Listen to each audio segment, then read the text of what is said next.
And this was an issue of scale. And the problem that we set out to solve is the same problem that exists today. And I think you're seeing that also in the broader mental health space as well. Just a simple shortage of trained clinical clinicians, a shortage of clinical resources, and a population that continues to grow every year. And so how do you scale? How do you think about driving that best practice treatment down to that patient level? How do you support the caregivers? And how do you do that in a scalable way? And now, from San Francisco and the UCSF Rosenman Institute, the Health Technology Podcast with your host, Christine Winoto.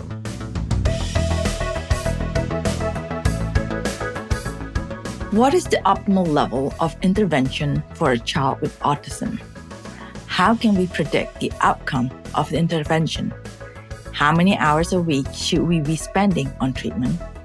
While these questions are often easily answered for predictable conditions like diabetes, they're much harder to pinpoint for behavioral health disabilities. Co-founder and CEO of Rethink First, Daniel Etra, has identified a stark lack of data on treatment outcomes for behavioral health patients. To bridge this gap, Rethink delivers intervention at scale for developmental disabilities and neurodiverse conditions.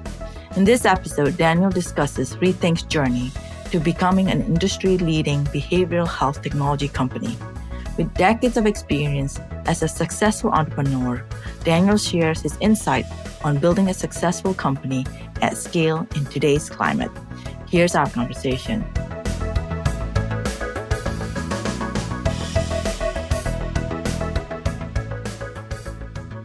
Well, welcome, Daniel. Thanks for joining me today. Thank you for having me. I'm so excited to have you. And I was looking at your experience before you started Rethink First. You've been in different places, but healthcare. And I thought it was really interesting how you landed doing something in healthcare and seems to be very passionate about it because you've been doing Rethink First for a while from the beginning. Can you tell us your journey? Like, how do you get to where you are today? Sure. No, I appreciate a comment you made earlier. I would sort of characterize myself as the accidental entrepreneur in that I wasn't the 18, 20-year-old working out of a garage and having some grand vision of changing the world. I took a more circuitous path from finance to managing a very much bricks and mortar distribution company in the Middle East to working in consulting to then starting my first company, which was very simple, label printing and distribution business with the same business partner as with Rethink, but came late to the entrepreneurial game. I look at that as a positive in that I had more gray hairs than the typical entrepreneur, and we were talking about it earlier. The scars to prove. I think. In my case, and I can't speak for anyone else, but from my experience, having run a business, having looked at different businesses from a financial perspective, from a strategy perspective, all laid the foundation for building Rethink and bringing, I think, a more holistic or global perspective to starting a company. One of the things I've always been passionate about is working with children. I volunteered all my life, growing up in New York City, teaching at a school in Harlem after school, and I was working on Wall Street, continuing that education and working with fifth graders. And I liked also your comment about inspiring youth today to think about healthcare. My role as a volunteer back then was to show underprivileged youth that the world was bigger than their immediate neighborhood and that they could do, if they wanted to go in business, they could do anything they wanted. And so my work with Rethink was really an extension of that passion. And in this case, really stumbling upon the dynamic where you have a very targeted population, individuals with an autism diagnosis. The nice thing is you have a very clear medically recommended treatment approach, behavioral therapy, and it's recommended by the American Academy of Pediatrics, the Surgeon General. And this was an issue of scale. And the problem that we set out to solve is the same problem that exists today. And I think you're seeing that also in the broader mental health space as well. Just a simple shortage of trained clinical clinicians, a shortage of clinical resources, and a population that continues to grow every year. And so how do you scale? How do you think about driving that best practice treatment down to that patient level? How do you support the caregivers? And how do you do that in a scalable way? And our approach was a novel one to leverage technology to do that. And the nice thing is that this impacts really all entities that revolve around the care of this population, whether in the school system, in the home, and especially in the healthcare system as well. Also, the beauty is having an impact. And we are a double bottom line company, having done, to your point, a variety of different things in past lives professionally. I really wanted this venture to be one, but that combined both building a successful business, but having the maximum impact socially that we could. And I'm proud to say that we reach millions of individuals globally across all the different end markets that we serve. And, from very humble beginnings, focusing on autism, we now support broad populations with developmental disabilities, their caregivers, individuals with mental health issues, and our newest foray, which really excites me as well.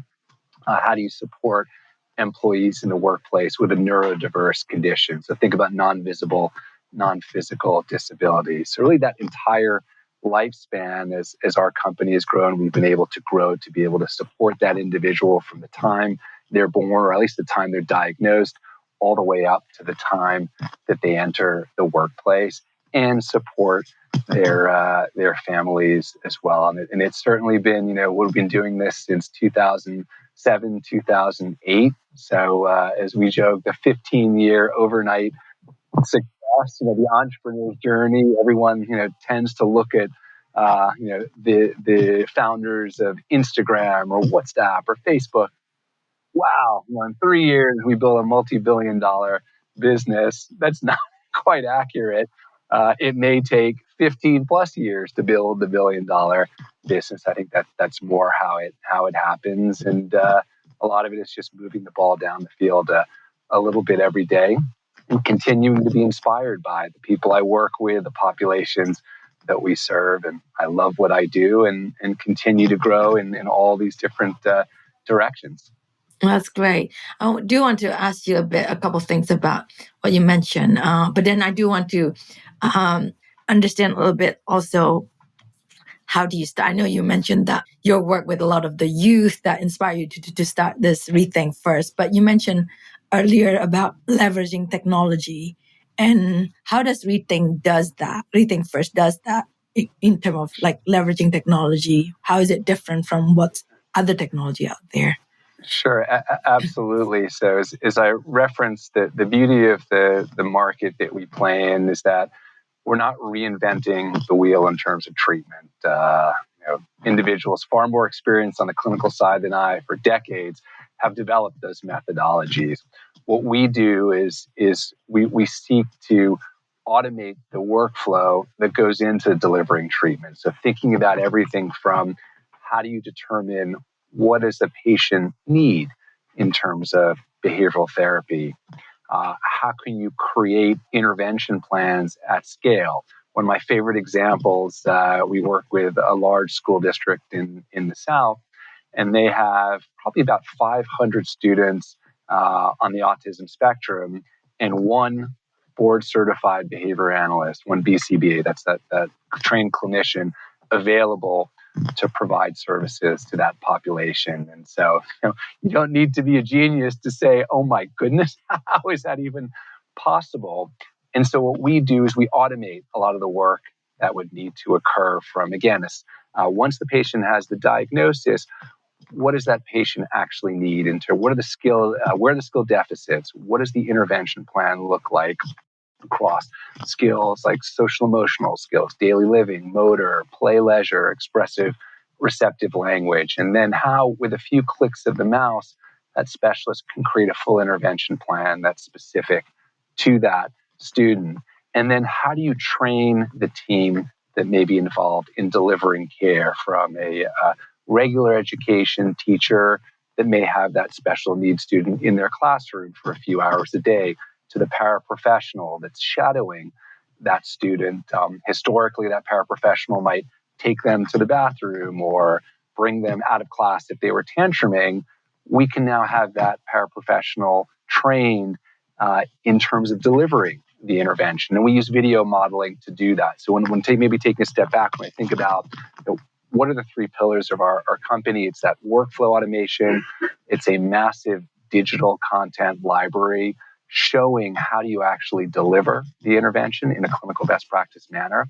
And then data analytics. How do we automate the measure of whether or not that patient is progressing? And that's something that, for school districts, it's a huge challenge. And for clinicians, as opposed to noting on pencil and paper as they've historically done, or then typing it into a spreadsheet and then graphing it, with a few taps on a smartphone screen, did the child perform the task correctly or incorrectly? And then having immediate feedback of, okay, it's time to progress to the next lesson in a developmentally sequenced manner. And all of that outcomes data is tabulated and it's graphed. And that allows a district administrator to have visibility across those 500 students to know, okay, how are they progressing? Where do we need to allocate resources? Or for a family that's working with this patient or their child or dependent, what should I act? How do I get my child to tell me they love me? It can be something as simple as that. Here's how you do that. Or they're exhibiting a problem behavior. How do I figure out what's causing it? And then, what are the strategies to address that? To a clinician that may be working with that patient in a center-based context.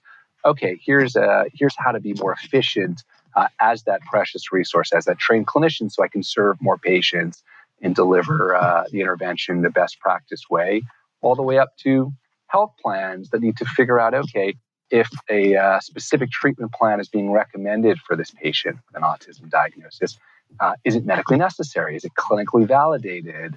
And then the provider that's working with that patient, are they performing as they need to? Is that child making the right kind of progress? And so it's leveraging technology to do all these things that historically weren't possible before we started the company. So, that sounds really great to have that resources for even for the caregiver, the teachers. Do you see the improved outcome because of the technology that you provide, or is it you provide a lot of more? I don't know. As a parent, sometimes you're lost when you have, even with a child who don't have the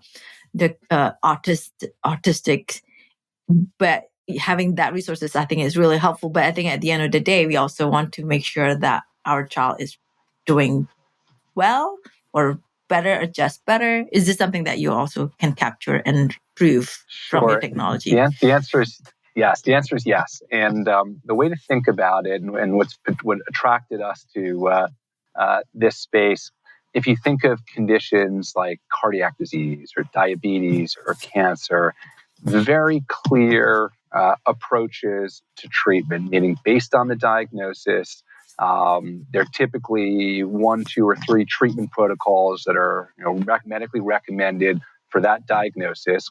And usually within a pretty narrow band, one can predict what the likely outcome is. And there's some dosage differentials, but it's normally a very linear process.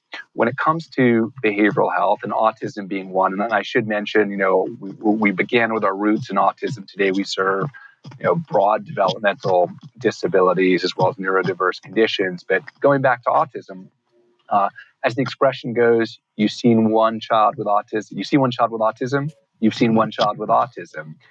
It's very hard and almost doesn't exist until today, the ability to predict what the outcome of the intervention will be. And so here you get at sort of the crux of the difficulty. You may have a child or a young adult with this diagnosis, but no one really knows, or historically has not known, what is the optimal level of intervention, how many hours a week is appropriate, and to achieve outcome X. And if you increase the number of hours, will you achieve outcome Y? Y is the reason for that. because the outcomes data hasn't existed where you can do the analysis. I mentioned cardiac disease, diabetes, cancer. You want their data on, tens of millions of patients, if not hundreds of millions, over the course of decades that allow for that predictability. If you think about a way to truly manage the disease, none of this has existed in behavioral health, and certainly not in autism. Where we and sort of our latest development and sort of the future, the next generation of products that we're developing, we sit on probably the largest data set of clinical outcomes for autism treatments. And to give you a sense of scale, just in 2022, we gathered close to 30 million clinical outcomes data sets. And what we've now started to do is be able to divide those patients into specific clusters, and based on the cluster, to start predicting out a treatment outcome trajectory. So, what should the outcome look like? And this is the game changer. So going back to your original question, part of what we do is help deliver the intervention at scale. So training people that don't have the knowledge, such as educators, such as parents. For those treatment providers that do have the knowledge, the clinicians, we make them more efficient in terms of scale so they can serve more patients. But the other side of the coin is now being able to say, for this patient with this diagnosis, this level of severity, these other criteria, this is the optimal level of intervention, and this is what their progress is going to be. And no one's been able to do that before, and that's the game changer for this space. And again, I get very, very excited. That's why I love what I do. But this is the future, and this allows for more effective treatment.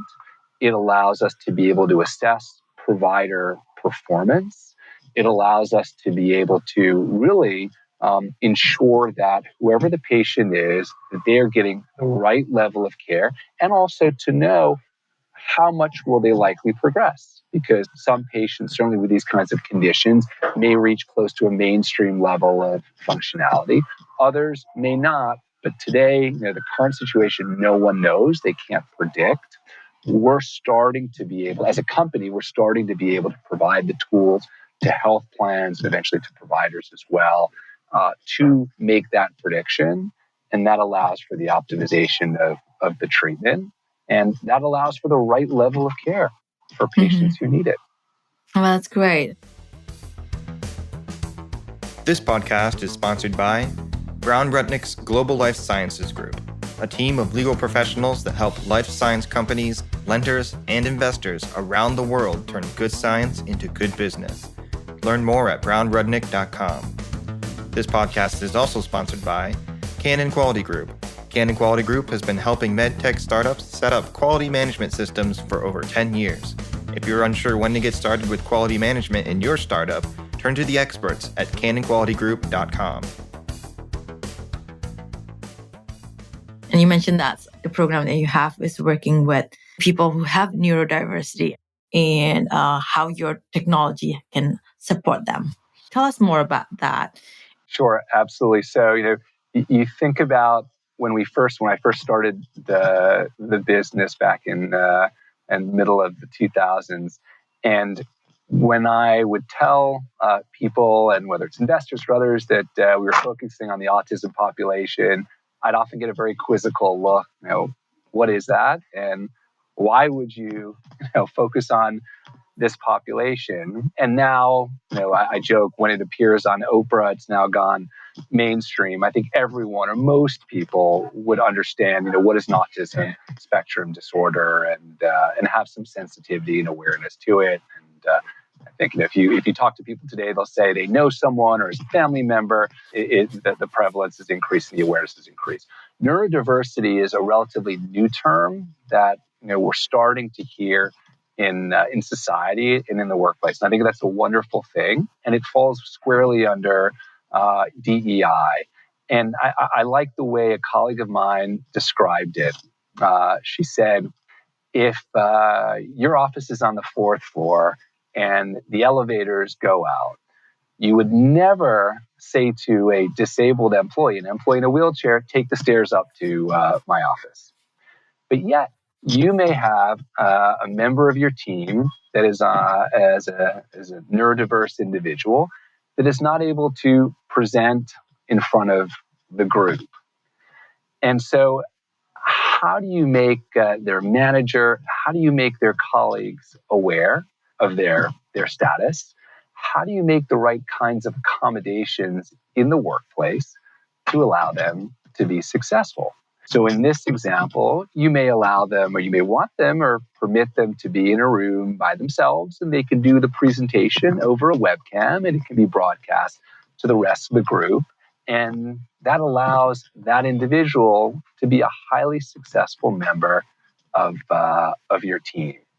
And so it's a combination of driving awareness within an organization and really driving that cultural shift of understanding and acceptance. It's training for colleagues, for managers, for HR, so that they can make the right kinds of accommodations in job interviews.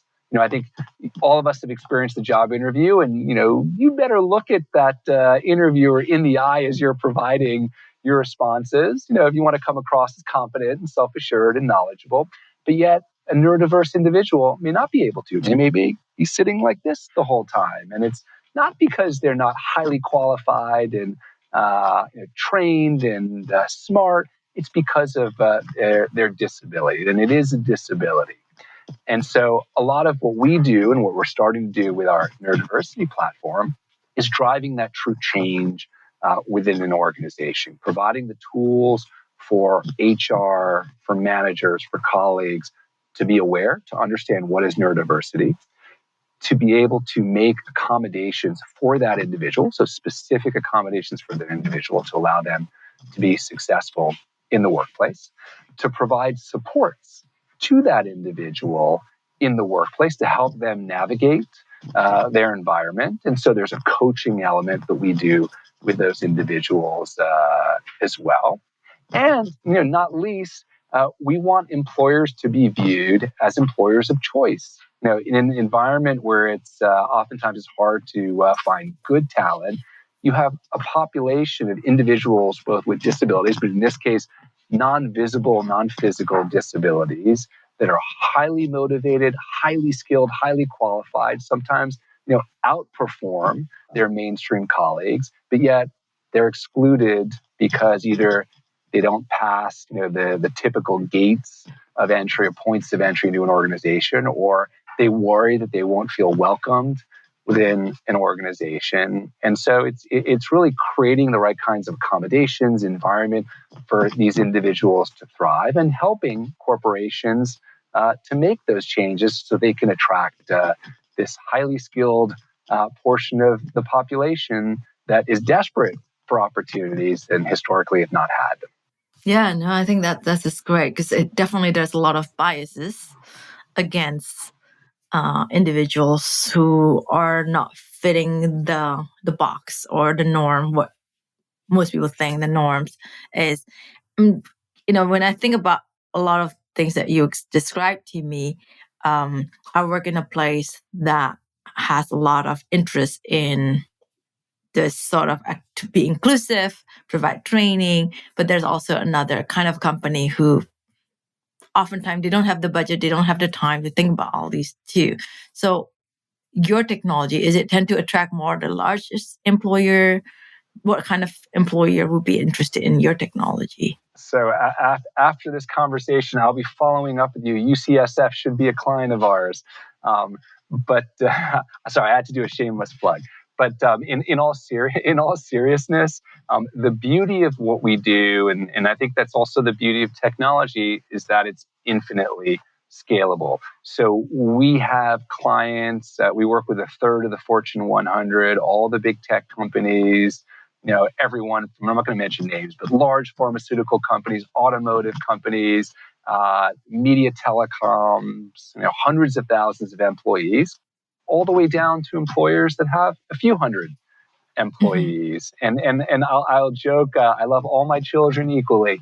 The goal, one of the reasons why we exist is to have an impact, and that's where we began. And so we are a company, a program, solutions that have applications to the smallest of organizations. I think our smallest customer on the provider side maybe works with 30, 40 patients on the autism spectrum, all the way up to Amazon, who's a client, and everything in between. And so, that's why we exist. No organization is too small. No organization is too large, because they all have the same needs. And that notion of supporting all entities that revolve around their care, the patient remember is at the center. So whether in the school, in the home, in the workplace, in the healthcare system, I think that's one of the things that makes us unique as a company, being able to serve all those entities, all those end markets, to ensure that patient, that member, really receives the right intervention, the right treatment, the right support, and their families receive the right level of support so that they can have the best possible outcomes in their lives. Yeah, thanks for sharing that. Shifting gear, I want to also ask you a few questions about, you've been, as you mentioned, you're starting Rethink first over a decade ago, 15 plus years ago. And so you have gone through the ups and downs of building your company.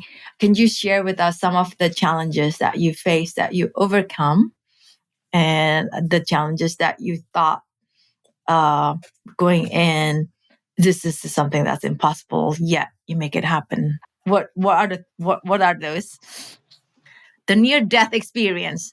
If you haven't had a near-death experience, then you haven't really achieved success. I think we've all had them. I'll always say that my mantra is, it's not if, it's when. Meaning that you find a way to make it happen. There's no plan B, and that's sort of the way I've approached this business as well as other ones. But I'll tell an anecdote. I remember, I don't think I've ever shared this publicly. I remember when we were doing our Series B fundraise, and this is years and years ago.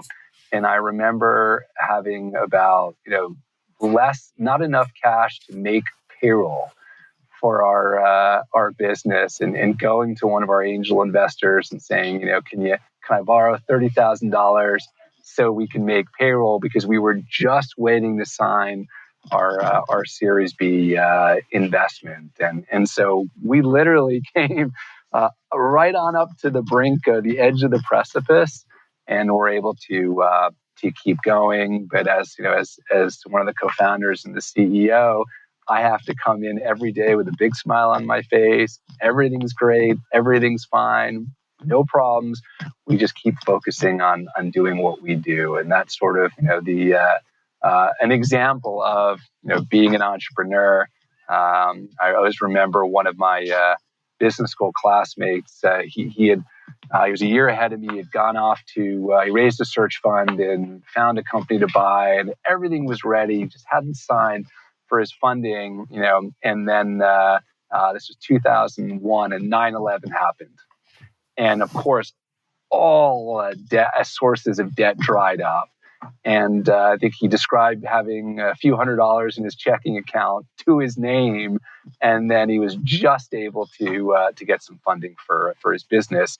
And at the time, he said, "Look, if you're not prepared to get to that point, don't be an entrepreneur." And I think all of us have war stories we can tell, and I think the trick is to make it look easy. As my colleagues say, you make it look so easy, but it's not. It's really about moving the ball down the field. That cliche, but it's true. Moving the ball down the field a little bit every day, and being prepared to get very close to an existential situation, but overcoming it and constantly growing. At the same time, when you're an entrepreneur, you're optimistic and positive, thinking that this would, of course, you think that it could happen, but then it would not happen to me, because if that's going to go down that road, probably most people are just like, why should I do this? So what you're saying is that it's not easy, and to make it, how do you make it easy? To make it look easy, because I think people can sense, right? Your team can sense when company is not in trouble, like in the challenging time. But I think, how do you bring everybody together to say, I know this is a challenging time, but we can overcome these challenges together? Sure. So I think first of all, like we all can recognize being an entrepreneur is not an easy job. If one wants an easy job, you can go work in corporate America. It's relatively stable, maybe a little bit less so these days, but it's relatively stable. So it certainly is a unique profile of to be an entrepreneur. I think you certainly have to be optimistic. I think you certainly have to have a little bit of a poker face so that when things get really bad, you don't show that to your team. You to a certain extent you shoulder a lot of the burden of the risk and the stress on your shoulder. On your own, you carry that while motivating your colleagues to continue to build and to help make the entity successful. Personally, I think I'm a generally pretty positive person. I try to prepare for the worst and hope for the best, but it is a journey, and I think it's important to always keep that in perspective. And as we were talking about at the beginning of the conversations, for the 10-year and 15-year overnight success, when I do speak to budding entrepreneurs and have these kinds of conversations with people that are just starting out and looking for advice, I always say it's a journey. It really is a marathon. It's not a sprint, and so one always has to keep that long-term perspective. You need to think in terms of years, not days or not weeks, and truly believe that you're going to build a successful company and have an impact. And I've always believed that. I've always believed that we would end up where we're supposed to. And I think, to a large extent, we have. There's always the bigger, better, faster. That's sort of the mind of the entrepreneur. But by and large, I think we've been successful, and we have an amazing team, people that are just as passionate, but more passionate than I am about helping these populations. And so it's a team effort. Yeah. So, I mean, the fact that you've been working on this Rethink for over a decade, then you've seen a lot of the ups and downs.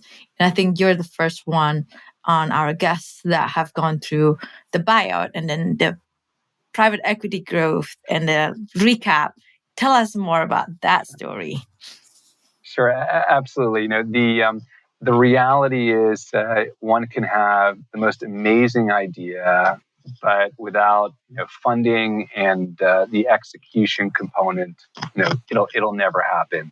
And so part of that is access to capital, and we went through several rounds of venture funding to create a small to medium sized entity, and the nature of that industry is that every few years, venture firms need to show a return on their investments so they can raise their next fund. And so it's a logical progression from venture funding to giving liquidity to those venture and early angel investors, and partnering with a larger entity like a private equity firm. And I will say we were very careful who we partnered with. I'm a big believer it's a marriage, and you have to be careful who you go down the aisle with. And so we looked for a partner that would really help us in the areas that we needed help, and give us access to additional capital, additional knowledge, to take the business from a medium-sized business to a very large business. And I think that's part of the journey of a company, and certainly the technology company. We've been fortunate in having had the opportunity to work with great partners. And as long as our sights, the goalposts continue to shift, and we want to accomplish great things, we'll need the right partners to do that. And it is part of the journey. Mm-hmm. Yeah, no, I found that is you need to be flexible at the same time with the North Star where you want to accomplish. And I think you've done that. So I think that's really impressive. Well, thank you for sharing your story and your journey. One last question before I let you go is that what is your lessons learned that if you tell your 17 years old, or no, not 17, 25 years old son or daughter, if they want to start a company, what would you tell them? Good question. A few things. Definitely be, passionate about the problem that you're trying to solve, because it's a long journey. And so you want to bring that inspiration to work every day. And the second part of that is that it's a journey. I think, unfortunately, and again, I mentioned I'm old school. I come from a different generation. I'm 51. I'm not like the young entrepreneur. I think people today have a certain impatience to achieve success, with social media and a lot of the, highly successful, short-term tech companies. People have this image that you can build $1 billion business overnight. It doesn't work like that. And so I would provide guidance or advice to my daughter and my son. I have one of each. That it's a journey, and that you have to have that commitment for over a decade if you truly want to build a successful company at scale, and that you should enjoy the journey as well. Celebrate the milestones, put the defeats behind you, but it is a journey and a worthwhile one. Yeah, well, thank you. Thanks for your wisdom and appreciate your time. Thank you so much, Christina.